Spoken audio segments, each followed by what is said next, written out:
Ukawekeza vitu vingi kwenye mahusiano, muda wako, ukawekeza fedha, zawadi za hapa na pale, mpenzi anataka mtoke, ukafanya kila kitu, lakini mnavyokuja kuachana yale yote ubaki kama ya kufanyika. Kinachobaki alama pekee huwa ni maumivu na machungu.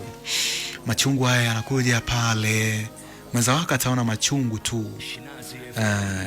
Inategemea mmeachana katika nyenzo hipi, lakini katika kuachana mara nyingi huwa ni kwa ubaya.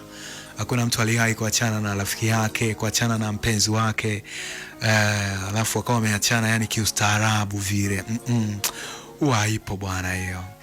Kwa hiyo mwisho wa siku yote ni mahusiano ndio yalivyo hivyo, inabidi uyazoee ili usiumie sana kwenye mahusiano. Unapotenda kitu usitende kwa ajili ya kutegemea malipo, tenda kama ulikuwa unapita kwa sababu kwa hicho kipindi rafiki yangu, kama ulimlipia ada, kama ulimpa